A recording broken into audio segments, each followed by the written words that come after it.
जय हिंद मेरे शेर और शेरनियों, कैसे हैं आप सब। आशा करते हैं कि आप लोग ज़बरदस्त होंगे, शानदार होंगे, जिंदाबाद होंगे। और हम उम्मीद करते हैं कि आप लोगों की तैयारी बहुत ही बेस्ट तरीके से चल रही होगी। आज मैं आपको बताऊंगा क्लास 10th फिजिक्स चैप्टर 1, जिसका नाम है प्रकाश का परावर्तन। और उसमें जितना भी मोस्ट VVI, बहुत ही VVI जो क्वेश्चन है, दीर्घ उत्तरीय नहीं लघु उत्तरीय, वो मैं आपको बताऊँगा। और बहुत ही डीपली बताऊँगा और लैंग्वेज के साथ बताऊँगा, ताकि आप क्या कर सकते हैं, उसको लिख सकते हैं और वो क्वेश्चन एग्जाम में आए तो आप उसको बढ़िया से लिख सकते हैं। चलिए बिना वक्त गवाए आज का सेशन शुरू करते हैं। पहला क्वेश्चन है हमारा, पहला क्वेश्चन देखिए हमारा क्या है। पहला ही क्वेश्चन मैंने ज़बरदस्त ले लिया, यहीं से आपको पता चल जाना चाहिए कि पहला क्वेश्चन क्या है, बहुत ही ज़बरदस्त है। पहला क्वेश्चन हमारा क्या है, प्रकाश का परावर्तन क्या है तथा इसके नियमों को लिखें। सबसे बढ़िया क्वेश्चन यही है इस चैप्टर में, ठीक ना। सबसे बढ़िया क्वेश्चन, सबसे एक्सपेक्टेड क्वेश्चन यही है। हम तो कहते हैं इस क्वेश्चन को आप स्किप नहीं कीजिए, सबसे अच्छा क्वेश्चन है ये, सबसे अच्छा क्वेश्चन यही है। इसको आपको क्या करना है, याद रखना है। सबसे बढ़िया क्वेश्चन है ये, मस्त क्वेश्चन है, इसको आपको क्या करना है, याद रखना है। तो हमारा क्या है क्वेश्चन, प्रकाश का परावर्तन क्या है तथा इसके नियमों को लिखिए। तो प्रकाश का परावर्तन पहले देख लेते हैं। दो चीज़ यहाँ पर पूछा गया है, एक तो पूछा गया प्रकाश का परावर्तन और दूसरा पूछा गया इसके कितने नियम है वो लिखना है, ठीक ना। तो प्रकाश का परावर्तन क्या है वो हम पहले देख लेते हैं। तो प्रकाश का परावर्तन क्या होता है, जब कोई, थोड़ा सा पेन चेंज कर लेते हैं, कलर में ये रखें। जब कोई प्रकाश की किरण किसी दर्पण या सतह से टकराती है, किसी दर्पण या सतह से टकराती है और टकराने के बाद वापस लौट जाती है, जिस प्रक्रिया को प्रकाश का परावर्तन कहते हैं। यहाँ पर कहा गया है कोई हमारा ये क्या है, ये दर्पण है या सतह मान लीजिए। अब इस पर क्या होगा, कोई प्रकाश की किरण आएगी और प्रकाश किरण आएगी और आने के बाद क्या होगी, इस दर्पण या सतह से टकराएगी और टकराने के बाद रिफ्लेक्ट यानी कि वापस हो जाएगी। यही प्रक्रिया हमारा क्या कहलाता है, प्रकाश का परावर्तन कहलाता है। उसको हम देखिए चित्र के माध्यम से समझते हैं। ये हमारा क्या है, ये जो चीज़ देख रहे हैं आप, ये वाला, ये चीज़ आपका क्या है, ये है आपका दर्पण मान लीजिए या फिर सतह मान लीजिए, कोई भी मान लीजिए।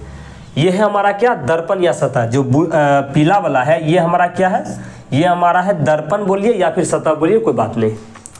और इस दर्पण या सतह पर एक बिंदु है ये, जिस पर हमारा क्या है, प्रकाश किरण आपतित होती है। कोई भी प्रकाश किरण किसी दर्पण या सतह पर, किसी दर्पण या सतह के जिस बिंदु पर आती है वो हमारा आपतन बिंदु कहलाता है। तो यही वाला बिंदु जो है जिस पर हमारा क्या है, आपतित किरण क्या हो रही है, इस पर आ रही है। इस बिंदु पर आपतित किरण क्या हो रही है, आ रही है। तो ये हमारा क्या कहलाता है, आपतन बिंदु। ये हमारा प्रकाश की किरण है जो किसी दर्पण या सतह के आपतन बिंदु पर आती है और आने के बाद इस सतह से टकराया, इस दर्पण से टकराया और टकराने के बाद वापस लौट गया, ठीक ना। यही कहलाता है हमारा प्रकाश का परावर्तन। तो आने वाली जो किरण होती है उसको हम बोलते हैं आपतित किरण, उसको क्या बोलते हैं, आपतित किरण। और जो दर्पण के आपतन बिंदु से टकराकर वापस लौटती है उसे हम कहते हैं परावर्तित किरण। और आपतित किरण जिस कोण से किसी दर्पण या सतह से टकराती है वो हमारा आपतन कोण कहलाता है, जिसे हम आई से सूचित करते हैं। और एक आता है परावर्तन कोण। तो परावर्तन कोण क्या होता है, जिस कोण से परावर्तित किरण परावर्तित होती है वही हमारा क्या कहलाता है, परावर्तन कोण कहलाता है। और जिसे हम स्मॉल r से सूचित करते हैं, यही हमारा क्या है, परावर्तन कोण।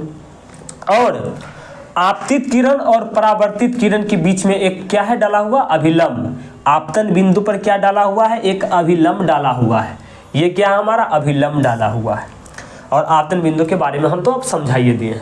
तो यहाँ से आपतित किरण का भी परिभाषा पूछ सकता है, आपतन कोण का भी परिभाषा पूछ सकता है, अभिलंब का भी परिभाषा पूछ सकता है, परावर्तित किरण का भी परिभाषा पूछ सकता है, परावर्तन कोण का भी, दर्पण का भी, आपतन बिंदु का भी, किसी का भी पूछ सकता है। तो मैं आपको बताता हूँ पहले इसका परिभाषा बता दे रहा हूँ, पूछेगा नहीं। आपतित किरण क्या होता है, तो सीधे सी लिखना है, किसी दर्पण या सतह पर आने वाली किरण क्या कहलाती है, आपतित किरण। और किसी दर्पण या सतह से टकराकर वापस लौटने वाली किरण क्या कहलाती है, परावर्तित किरण। आपतन कोण क्या होता है, तो पहला परिभाषा आपतन कोण का दो परिभाषा होगा। पहला परिभाषा क्या होगा, आपतित किरण जिस कोण से, आपतित किरण जिस कोण से किसी दर्पण या सतह पर आती है वो हमारा आपतन कोण कहलाता है। तो आपतित किरण आई कोण से किसी दर्पण या सतह के आपतन बिंदु पर आ रहा है, ठीक है ना, तो यही हमारा क्या कहलाता है, आपतन कोण। परावर्तन कोण क्या कहलाता है, सॉरी पहले एक और देख लीजिए, एक और जो परिभाषा है आपतन कोण का वो क्या होगा, अभिलंब। ये हमारा क्या है, अभिलंब है, और ये हमारा क्या है, ये हमारा है आपतित किरण। तो ये देखिए आई है, यही तो है हमारा आपतन कोण। तो आई किसके किसके बीच है, तो आई है हमारा अभिलंब के बीच और आपतित किरण के बीच। तो यहाँ से परिभाषा निकल सकता है, आपतित किरण और अभिलंब के बीच बनने वाली कोण को क्या कहते हैं, आपतन कोण कहते हैं। इसी तरह परावर्तन कोण का क्या हो जाएगा परिभाषा, अभिलंब एवं परावर्तित किरण के बीच बनने वाला जो कोण होता है वो हमारा परावर्तन कोण कहलाता है। या फिर परावर्तित किरण जिस कोण से किसी दर्पण या सतह से टकराकर वापस लौटती है वो हमारा क्या कहलाता है, परावर्तन कोण कहलाता है। अब यही से निकलता है हमारा प्रकाश का परावर्तन का दो नियम, यही से निकलता है। इसलिए ये क्वेश्चन पूछता है ना, तो इसके साथ साथ ये भी पूछता है। कारण क्या है, रिलेटेड है, यहीं से बनता है वो दोनों। तो पहला नियम क्या कहता है वो समझिए, ये हमारा क्या है, दर्पण है या सतह मान लीजिए, है ना, इस पर क्या है, ये आपतित किरण आ रही है और परावर्तित किरण क्या हो रही है, टकराकर वापस लौट रही है। तो ये आपतित किरण जिस कोण से इस दर्पण या सतह से आती है, ठीक, क्या बोल रहे हैं, ये जो आपतित किरण है, ये आपतित किरण कोई ना कोई कोण से आ रही है यहाँ पर, और परावर्तित जो किरण है कोई ना कोई कोण से क्या हो रहा है, वापस लौट रहा है टकराकर। तो इस दोनों का जो मान है, इस दोनों का कोण का जो मान है हमेशा बराबर होगा। मतलब आपतन कोण का मान और परावर्तन कोण का मान हमेशा बराबर होगा। अगर कोई आपतित किरण 45 डिग्री के कोण पर आ रही है तो वो टकराकर वापस भी लौटेगी 45 डिग्री पर, ठीक। अगर 65 डिग्री के कोण पर आ रही है तो लौटेगी भी 65 डिग्री कोण पर। मतलब आई का मान और आर का मान क्या होगा, बराबर होगा। अभी हम इसको परिभाषा के रूप में लिखे हैं, पहले समझ लीजिए क्या हम कह रहे हैं। आपतित किरण और परावर्तित किरण जिस कोण से, मतलब कि ऐसे, आपतित किरण जो होती है जिस कोण से आती है उसे आपतन कोण कहते हैं, और आपतन कोण जो होता है वो परावर्तन कोण के इक्वल होता है, बराबर होता है, ठीक है ना। ये तो समझ गए। तो यही समझा रहे हैं, आपतन जो कोण होता है और परावर्तन कोण का मान क्या होता है, आपस में बराबर होता है। तो यही देखिए हम लिखे हैं, क्या है हमारा, प्रकाश का परावर्तन का दो नियम है। पहला, आपतन कोण आई तथा परावर्तन कोण आर, दोनों का मान क्या होता है, हमेशा बराबर होता है। आपतन कोण तथा परावर्तन कोण का मान क्या होता है, बराबर होता है, अर्थात कोण आई बराबर कोण सॉरी कोण आई बराबर क्या होता है, कोण आर। देखिए सॉरी, ये हमारा आपतन कोण होता है और ये हमारा क्या होता है, परावर्तन कोण होता है। इस दोनों कोण का मान क्या होता है, आपस में बराबर होता है। जितना कोण से आपतित किरण आती है उतने ही कोण से क्या होती है, वापस लौट जाती है। ये हमारा क्या होता है, पहला नियम होता है। दूसरा नियम देखते हैं। दूसरा नियम कहता है, आपतित किरण, परावर्तित किरण तथा आपतन बिंदु पर जो खींचा गया अभिलंब है, ये तीनों एक ही समतल पर, ये एक ही समतल है, एक ही समतल पर स्थित है। दूसरा समतल पर ये एक भी चीज अगर दूसरा समतल पर होता तो यहाँ पर प्रकाश का परावर्तन संभव ही नहीं था। एक ही समतल पर इतना चीज संभव हो रहा है। तो यही दूसरा नियम है, आपतित किरण, परावर्तित किरण, यह है हमारा आपतित किरण, यह है हमारा परावर्तित किरण, आपतित किरण, परावर्तित किरण तथा आपतन बिंदु, ये हमारा क्या है, आपतन बिंदु। आपतन बिंदु पर जो खींचा गया अभिलंब है ये तीनों जो होता है एक ही समतल पर स्थित होता है। देख लीजिए क्या है, आपतित किरण, परावर्तित किरण तथा आपतन बिंदु पर जो डाला गया अभिलंब है या खींचा गया जो अभिलंब है तीनों होता है जो एक ही समतल पर स्थित होता है। ये दो नियम बहुत ही आसान नियम है, आशा करते हैं कि आप लोग समझ गए। अगला प्रश्न पर चलते हैं। ये क्वेश्चन को आप देख के जाइएगा, पूछेगा जरूर। अगला क्वेश्चन है हमारा, अगला क्वेश्चन हमारा क्या है, अवतल दर्पण का उपयोग हजामती के रूप में क्यों किया जाता है। हजामती के मतलब दाढ़ी बनाने में, दाढ़ी जो बनाता है ना नाई उसके में, तो अवतल दर्पण का उपयोग हजामती अर्थात दाढ़ी बनाने में क्यों किया जाता है। तो समझिए हमारा जो अवतल दर्पण है, अवतल दर्पण जो क्या होता है, अवतल दर्पण द्वारा जो बनता है प्रतिबिंब बहुत ही बड़ा प्रतिबिंब बनता है, ठीक ना। तो ये क्या करता है, अवतल दर्पण द्वारा जो बनता है प्रतिबिंब वो आवर्धित यानी कि बहुत बड़ा बनता है, जिससे क्या होता है नाई को दाढ़ी, छोटा छोटा जो दाढ़ी होता है वो बड़ा बड़ा दिखाई देने लगता है। और जब बड़ा बड़ा दिखाई देगा तो दाढ़ी छीलने में क्या होगा या फिर बोलिए हजामती करने में क्या होगा, बहुत ही आसानी होगी। तो हमारा जो अवतल दर्पण होता है ये किसी भी वस्तु का आवर्धित अर्थात बड़ा प्रतिबिंब बनाता है, ठीक ना। मतलब जो छोटा चीज़ है उसको बड़ा दिखाता है। तो दाढ़ी छोटा होता है तो उसको ये बड़ा करके दिखा देता है, जिसके कारण नाई जो होता है आसानी से उसको दिख जाता है हाँ भाई ये दाढ़ी है, और उसको क्या करता है हजामती कर देता है यानी कि दाढ़ी बना देता है। यही चीज़ लिखा गया है। क्या लिखा गया, अवतल दर्पण का उपयोग हजामती दर्पण के रूप में, हजामती अर्थात हजामती एक मतलब होता है दाढ़ी बनाना के रूप में किया जाता है, क्योंकि अवतल दर्पण किसी वस्तु का आवर्धित अर्थात बड़ा, आवर्धित बोलिए, देखिए आप आवर्धित बोलिए या फिर बड़ा, ये दोनों का मतलब एक ही है। आवर्धित जो होता है इसका मतलब होता है बड़ा, समझ गए, अर्थात बड़ा प्रतिबिंब बनाता है, जिससे नाई को छोटे छोटे दाढ़ी भी आसानी से दिखाई पड़ने लगती है, जिससे नाई को हजामती करने में काफ़ी सुविधा होती है। समझ गए, ये भी बहुत ही अच्छा क्वेश्चन है, याद करके जाइएगा। अगला क्वेश्चन है हमारा क्या है, तीसरा नंबर क्वेश्चन है, अवतल दर्पण को अभिसारी दर्पण क्यों कहते हैं। जो हमारा अवतल दर्पण है, ये जो अवतल दर्पण है इसको हम क्या कहते हैं, इसको हम बोलते हैं अवतल दर्पण को अभिसारी दर्पण। कोई भी पूछे अवतल दर्पण का एक और नाम क्या है तो इसको हम बोलते हैं अभिसारी दर्पण। क्या बोलते हैं, अभिसारी दर्पण बोलते हैं। तो अवतल दर्पण का एक और नाम क्या है, अभिसारी दर्पण। आखिर भाई अवतल दर्पण को हम अभिसारी दर्पण क्यों कहते हैं, उत्तल दर्पण को क्यों नहीं कहते हैं, या फिर अवतल दर्पण को अपसारी दर्पण क्यों कहते नहीं कहते हैं, सिर्फ अभिसारी ही दर्पण क्यों कहा जा रहा है। तो समझिए क्या होता है, थोड़ा सा इसको इरेज कर देते हैं। जो हमारा देखिए यहाँ पर रिलेशन हो रहा है अवतल दर्पण और अभिसारी दर्पण के बीच में, तो समझिए बात को। ये जो हमारा अभिसारी दर्पण है ये क्या है, अभिसारी दर्पण, ऊपर थोड़ा लिखते हैं ताकि आपको दिखे। ये हमारा क्या, अभिसारी दर्पण। ये हमारा क्या है, अभिसारी दर्पण है। अभिसारी दर्पण क्या होता है, किसी बिंदु स्रोत, कोई भी प्रकाश किरण ना, क्या होता है, कोई भी प्रकाश किरण बाहर से आती है, ठीक ना, बाहर से आ रही है, ऐसे नहीं, ऐसे करिए, कोई भी प्रकाश किरण बाहर से आ रही है और कोई एक बिंदु पर क्या हो रही है, जाके जमा हो रही है। ये मान लीजिए ये बिंदु है, बिंदु स्रोत है, ये क्या हमारा, ये थोड़ा सा अच्छा चित्र बनाते हैं, थोड़ा सा अच्छा से बना रहे हैं। मान लीजिए ये कोई क्या हमारा बिंदु स्रोत है, क्या है हमारा, ये बिंदु स्रोत, ये हमारा क्या है, बिंदु स्रोत, ये हमारा क्या है, ये हमारा है बिंदु स्रोत, ये हमारा क्या है, बिंदु स्रोत। और इस पर क्या होता है, इस पर हमारा होता है बाहर से आती है प्रकाश किरण, ये थोड़ा सा मोटा है, पतला कर लेते हैं।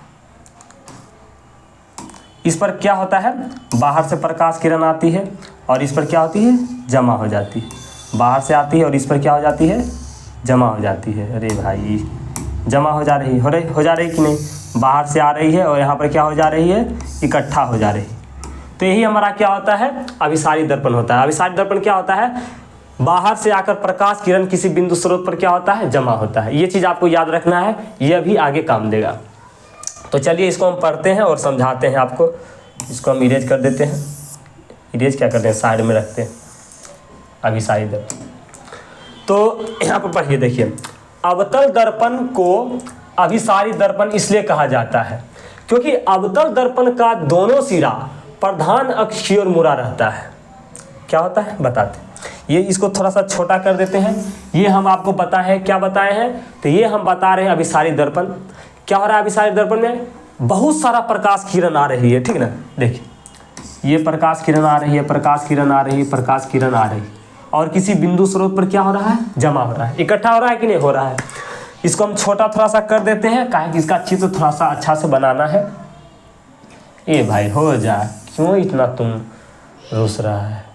लो यहाँ पर दर्पण क्या कर रहा है, अवतल दर्पण को अभिसारी दर्पण इसलिए कहा जाता है क्योंकि अवतल दर्पण का दोनों सिरा जो होता है प्रधान अक्ष की ओर मुड़ा रहता है। मस्त से समझिए क्या है, क्या बोल रहा है। देखिए अवतल दर्पण का, पहले अवतल दर्पण बना लेते हैं जिसके बाद कोई काम करेंगे। ये हमारा क्या, अवतल दर्पण, अवतल दर्पण है। और अवतल दर्पण पर ये हमारा क्या है, इसका कलर क्या लें, इसका व्हाइट। ये हमारा क्या है, अवतल दर्पण है। और ये हमारा क्या है, प्रधान अक्ष है। ये क्या है हमारा, प्रधान अक्ष। ये हमारा क्या है साथी, प्रधान अक्ष है। और ये वाला जो बिंदु है, ये वाला जो बिंदु है, ये वाला जो बिंदु है, ये वाला जो बिंदु है, इसको हम P बोलते हैं। और P का मतलब होता है ध्रुव, पोल। ये हमारा क्या है, P यानी कि ध्रुव है। और इसके जस्ट बाद हमारा होता है फोकस। क्या होता है, फोकस। फोकस होता है, लिखे यहाँ पर लिखेंगे नहीं, यहाँ पर थोड़ा सा तामझाम और होगा। और फोकस के बाद होता है वक्ता केंद्र होता है, फिर उसके बाद अनंत होता है, उसका हमको आवश्यकता नहीं है। इस पर क्या होता है, इस पर यह होता है कि इसमें क्या होता है जानते हैं, जब यहाँ पर क्योंकि अवतल दर्पण का दोनों सिरा प्रधान अक्ष की ओर मुड़ा रहता है। देखिए अवतल दर्पण ये है, ये कौन सा दर्पण है, ये हमारा अवतल दर्पण है।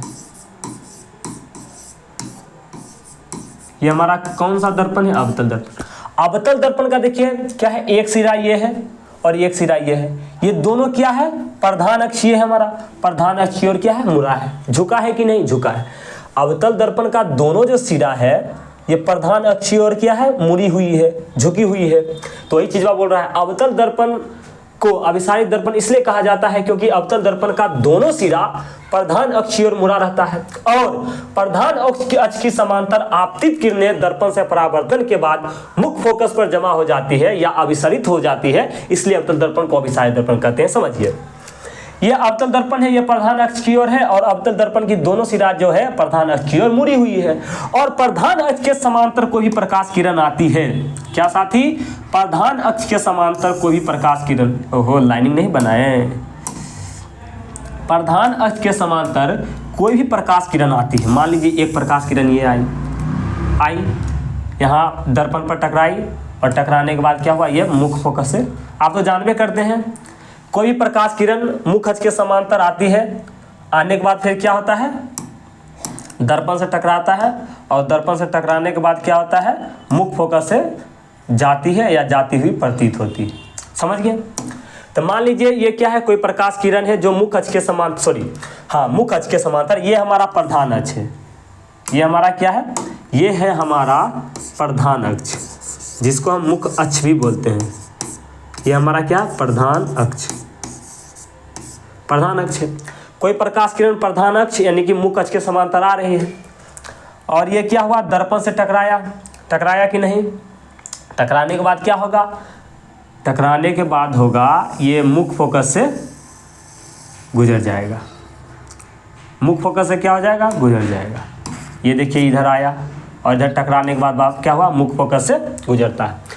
प्रधान अक्ष की ओर मुड़ा रहता है और प्रधान अक्ष के समांतर आपतित किरणें दर्पण से परावर्तन, यहाँ आया दर्पण से परावर्तन हुआ, दर्पण से परावर्तन के बाद क्या होता है, मुख्य फोकस पर जमा होती है। कोई भी प्रकाश किरण मुख्य अक्ष के समांतर आती है और दर्पण से जब टकराती है तो प्रकाश का परावर्तन होता है और वहाँ से होता है तो मुख्य फोकस से ही गुजरता है। ये चीज़ आपको ध्यान रखना है। ये तो पहला प्रकाश किरण है। मान लीजिए दूसरा कोई प्रकाश किरण है, दूसरों कोई प्रकाश किरण आ सकती है, रेड कलर नहीं लेके ये कलर ये भी ले सकते हैं, नहीं ये नहीं, हरा नहीं, रेड ही लेते। एक और प्रकाश किरण है, एक और प्रकाश किरण है भाई, रेड कलर हो जा रे। एक और प्रकाश किरण है जो मुख्य अक्ष के समांतर क्या हुई, आई, आया ना। एक और प्रकाश किरण है, ये मुख्य अक्ष के समांतर आई और मुख्य अक्ष के समांतर आया और प्रकाश दर्पण से टकराया और टकराने के बाद क्या होगा, ये भी यह मुख्य फोकस से क्या होगा, गुजर जाएगा। गुजर गया कि नहीं। सेम इसी तरह हमारा क्या होगा, इस साइड से भी होगा, इस साइड से भी यही होगा, मतलब कि इस साइड से भी नीचे से भी जाएगा कोई प्रकाश किरण, दर्पण से टकराया और दर्पण से टकराने के बाद क्या होगा, मुख्य फोकस से सॉरी ये क्या हुआ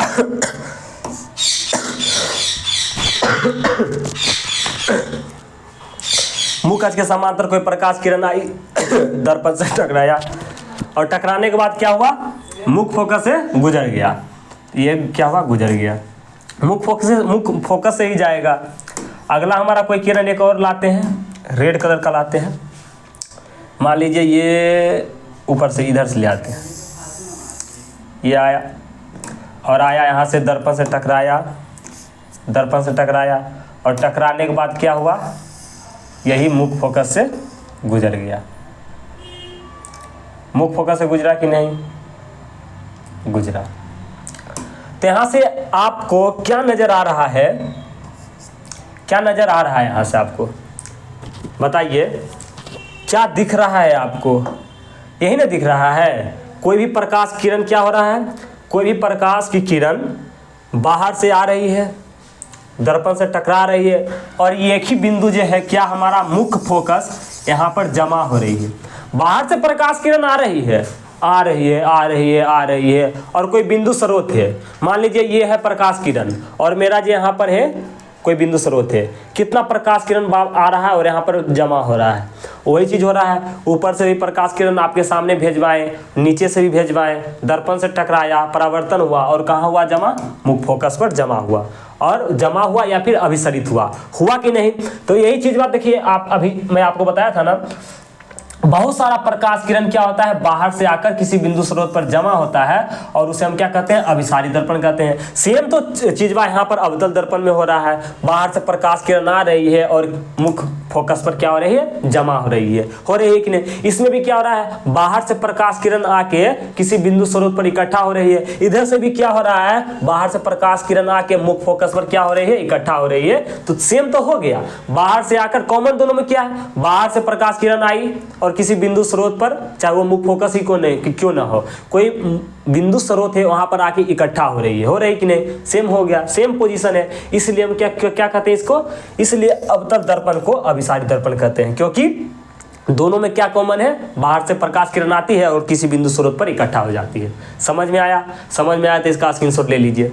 अगला प्रश्न पर चलते हैं। अगला प्रश्न और आज का हमारा लास्ट प्रश्न है, क्या है हमारा लास्ट प्रश्न, उत्तल दर्पण को अपसारी दर्पण क्यों कहते हैं। उसमें हम क्या कहते थे, अवतल दर्पण को अभिसारी दर्पण, और इसमें हम क्या कर रहे हैं, उत्तल दर्पण को अपसारी दर्पण। तो इसमें क्या होता है समझिए, इसमें क्या होता है जानते हैं, थोड़ा सा फिगर बना लेते हैं। फिगर यही कलर सही रहेगा। ये हमारा क्या है, उत्तल दर्पण है। सही है। ये हमारा क्या है, ये हमारा उत्तल दर्पण है। थोड़ा सा और बढ़िया से बना लेते हैं। नहीं, पहले हम अपसारी दर्पण के बारे में आपको बता दे रहे हैं। उस समय भी मैंने आपको अपसारी दर्पण के बारे में ही बताया था। इधर बताता हूँ मैं आपको अपसारी दर्पण के बारे में। पेन ज़्यादा मोटा नहीं रहना चाहिए। अपसारी दर्पण, अपसारी दर्पण क्या होता है?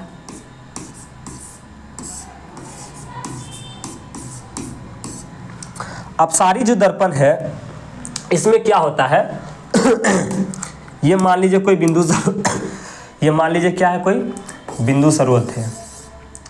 यह क्या है हमारा? कोई बिंदु स्रोत। समझ रहे हैं ना?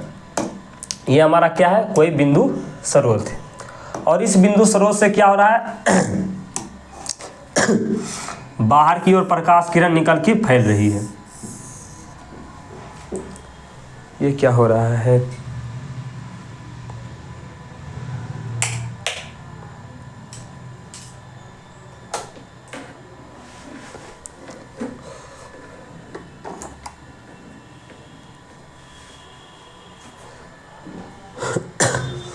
ये लाइट क्यों बुझ गया?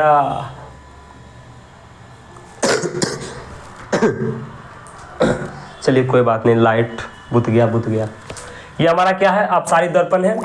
इसमें क्या हो रहा है? कोई बिंदु स्रोत है और इस बिंदु स्रोत से बाहर की ओर प्रकाश किरण निकल के क्या हो रही है? फैल रही है। ये दूसरा प्रकाश किरण यहाँ से निकली, ये देखिए तीसरा प्रकाश किरण निकली, ठीक, ये देखिए चौथी प्रकाश किरण निकली। मतलब यहाँ पर क्या बात हो रही है? प्रकाश किरण किसी बिंदु स्रोत से बाहर की ओर निकलकर फैल रही है। क्या हो रही है? अपसारी दर्पण में क्या होता है? किसी बिंदु स्रोत से बाहर की ओर जो किरण फैलती है, मतलब किसी बिंदु स्रोत से, इसमें क्या होता है अपसारी दर्पण में? किसी बिंदु स्रोत से प्रकाश किरण बाहर की ओर जाके क्या होती है? फैलती है। बाहर की ओर जाकर क्या होती है? फैल जाती है। ये और आगे जाएगी तो इस तरह बहुत बड़ा फैल जाएगी, बहुत बड़ा, सोचा भी नहीं जा सकता इतना बड़ा फैल जाएगा, ठीक ना। चलिए, ये तो हमारा अपसारी दर्पण के बारे में हुआ। और यही कंडीशन हमको सिद्ध करना है किसमें? उत्तल दर्पण में। तब ना हुआ सेम। ऐसे सेम कैसे हो जाएगा? अपसारी दर्पण आखिर उत्तल दर्पण के समान क्यों है? दोनों का तो गुण सेम होगा तभी ना। ये लाइट बुझ गया है, दिमाग खराब हो रहा है मेरा। चलिए कोई बात नहीं, अब हम करते हैं किसका? उत्तल दर्पण का जांच। भाई उत्तल दर्पण में भी ये केस होना चाहिए, प्रकाश किरण किसी बिंदु स्रोत से बाहर की ओर निकलकर फैलनी चाहिए। देखिए ये हमारा क्या है? उत्तल दर्पण है। ये हमारा क्या है? उत्तल दर्पण है। ज़्यादा मोटा पेन ले लिए। ये हमारा क्या है? उत्तल दर्पण है। उत्तल दर्पण है। और ये हमारा क्या है? प्रधान अक्ष है। ये हमारा क्या है? ये हमारा प्रधान अक्ष। इसका कलर चेंज कर दे रहे हैं। और ये है हमारा कौन दर्पण है साथी? तो ये है हमारा है उत्तल दर्पण। कौन सा दर्पण है? ये है हमारा उत्तल दर्पण।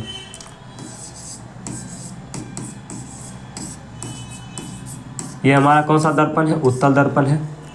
और ये हमारा जो है, ये है हमारा ध्रुव है, P। ये हमारा क्या है? ध्रुव है। और यहाँ पर हमारा क्या है? यहाँ पर जो है हमारा मुख्य फोकस। क्या है? मुख्य फोकस। तो इसमें क्या होता है? इसमें होता है बाहर से कोई प्रकाश किरण आती है।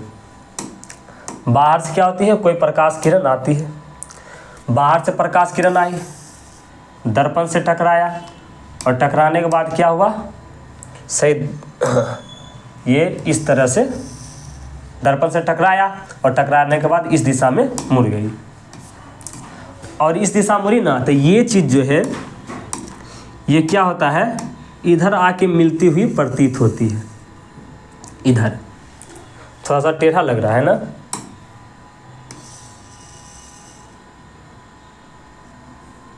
अच्छा रुकिए, ऐसा बात नहीं है तो ऐसा कर सकते हैं ना।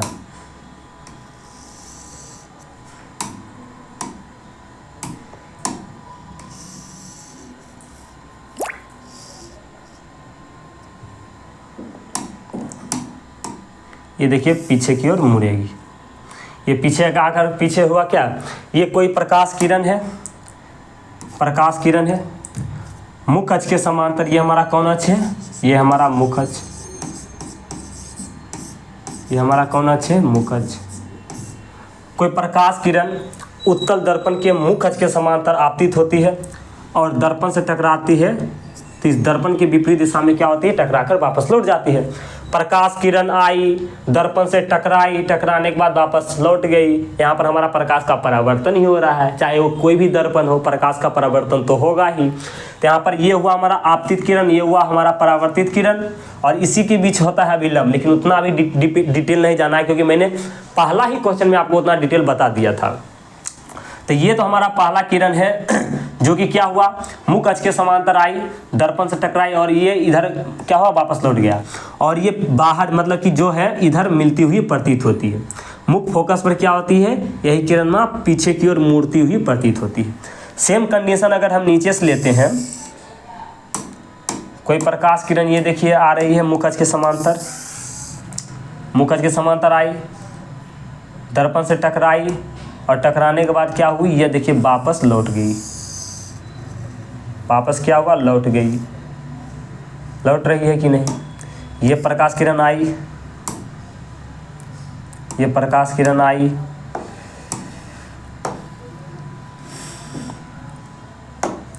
ये प्रकाश किरण आ रही है और यहाँ पर दर्पण से टकराई और टकराने के बाद वापस लौट रही है। यहाँ पर प्रकाश का परावर्तन हो रहा है। और ये क्या होगा? पीछे की ओर मिलती हुई, मुख्य फोकस पर मिलती हुई प्रतीत होगी। देख हो रही है कि नहीं? फिर एक और प्रकाश किरण हम लाते हैं, इस बार लाते हैं इस कलर को लाते हैं, और क्या करें, एक और हम गेम खेल लेते हैं। ये प्रकाश किरण कोई है, ये देखिए कौन सा किरण है? कोई प्रकाश किरण है जो मुख्य अक्ष के समांतर आई ना, दर्पण से टकराई, और टकराने के बाद क्या हुई? टकराने के बाद वापस, टकराने के बाद वापस लौट रही है। ये हमारा क्या है? कोई प्रकाश किरण है। दूसरा हम प्रकाश किरण यहाँ पर ला रहे हैं मुख्य अक्ष के समांतर। तो मुख्य अक्ष के समांतर प्रकाश किरण आई, दर्पण से टकराई, और दर्पण से टकराने के बाद वापस क्या हुआ? वापस लौट गया, प्रकाश का परावर्तन हुआ। और ये क्या हुआ? मुख्य फोकस पर मिलती हुई प्रतीत होगी। मुख्य फोकस पर क्या होगी? मिलती हुई प्रतीत होगी। होगी कि नहीं? कलरवा तो सेम ले लें। मुख्य फोकस पर क्या होगी? मिलती हुई प्रतीत होगी। होगी कि नहीं? सेम इसी किरण को हम क्या करते हैं? नीचे सब लाते हैं, नीचे से लाते हैं, नीचे से लाए, और ये दर्पण से टकराया, और टकराने के बाद क्या हुआ? टकराने के बाद हुआ वापस लौट गया, वापस लौट गया, और वापस लौटा तो ये क्या होगा? मुख्य फोकस से मिलती हुई प्रतीत होगी। इधर मुख्य फोकस से मिलती हुई क्या होगी? मुख्य फोकस पर मिलती हुई प्रतीत हो रही। ठीक है, हम दिखा रहे हैं, रियल नहीं है, समझ रहे हैं ना? तो हम क्या किए? कितना प्रकाश किरण लाए, बाहर से एकदम मुख्य अक्ष के समांतर ला रहे हैं, दर्पण से टकरवा रहे हैं, परावर्तन हो रहा है, और लास्ट में क्या हो रहा है? मुख्य फोकस पर मिलती हुई प्रतीत हो रही है। हो रही नहीं? मतलब क्या हुआ? यहाँ सब कुछ नहीं, देखिए यहाँ सब अब आपको देखना क्या है? तो आपको यहाँ पर एक ही चीज देखना है। ये कोई हमारा क्या है? बिंदु स्रोत है कि नहीं? क्या है? बिंदु स्रोत। इस बिंदु स्रोत से क्या हुआ? प्रकाश किरण निकल कर बाहर की ओर फैल रही। देखिए फैल रही है ना, फैल रही है ना, बाहर की ओर निकल के क्या हो रही? फैल रही है ना, बाहर की ओर निकल के क्या हो रही? फैल रही है। तो बात समझ गए ना? केस तो दोनों सेम ही हो गया। इसमें भी किसी बिंदु स्रोत से प्रकाश किरण बाहर की ओर निकल कर फैलती थी, और इसमें भी क्या हो रहा है? बाहर की ओर निकल कर फैल रही। ये मान लीजिए मुख्य फोकस हमारा कोई बिंदु स्रोत है, और इस बिंदु स्रोत से कोई प्रकाश किरण बाहर की ओर निकल कर क्या हो रही है? फैल रही है। देखिए यहाँ तो इतना था, इतना बाद कि इतना हुआ, इतना फैला, इतना फैला, फैलते जा रहा, फैलते जा रहा, फैलते जा रहा, इतना बड़ा फैल जाएगा, बोर्ड खत्म हो जाएगा, लेकिन प्रकाश किरण फैलते हुए कम नहीं दिखाएगा, बहुत ज़्यादा फैल जाएगा। तो आज का मेरा लेक्चर कैसा लगा आपको? आशा करते हैं कि बहुत ही ज़बरदस्त लगा होगा। पहले आप इसका स्क्रीनशॉट ले लीजिए। अच्छा, हम ये नहीं पढ़े, हाँ पढ़ देते हैं, एक बार पढ़ देते हैं जी, इतना जल्दी भी क्या है, एक बार पढ़ देते हैं। क्या कर रहा है? उत्तल दर्पण को अपसारी दर्पण कहा जाता है क्योंकि उत्तल दर्पण का दोनों सिरा प्रधान अक्ष के विपरीत दिशा में मुड़ा होता है। ये हमारा प्रधान अक्ष है, ये हमारा उत्तल दर्पण है कि नहीं? उत्तल दर्पण क्या होता है? मुख्य अक्ष यानी कि प्रधान अक्ष के विपरीत दिशा में क्या है? विपरीत दिशा में मुड़ा है तथा प्रधान अक्ष के समांतर आपतित किरणें दर्पण से परावर्तन के बाद, दर्पण से परावर्तन हुआ, परावर्तन के बाद बाहर की ओर क्या हो रही है? फैल जाती है या फिर बाहर की ओर अवसरित हो जाती है, मालूम पड़ती है, जो भी बोलिए, इसलिए उत्तल दर्पण को अपसारी दर्पण कहते हैं। अभी तो मैंने सिद्ध कर दिया, सेम कंडीशन, जो कंडीशन इसमें है वही कंडीशन इसमें है, समझ गए? स्क्रीनशॉट ले लीजिए। तो चलिए साथी, मिलते हैं अगले क्लास में इसी जोश और जुनून के साथ। तब तक के लिए थैंक यू, धन्यवाद, सी यू, बाय बाय, टाटा।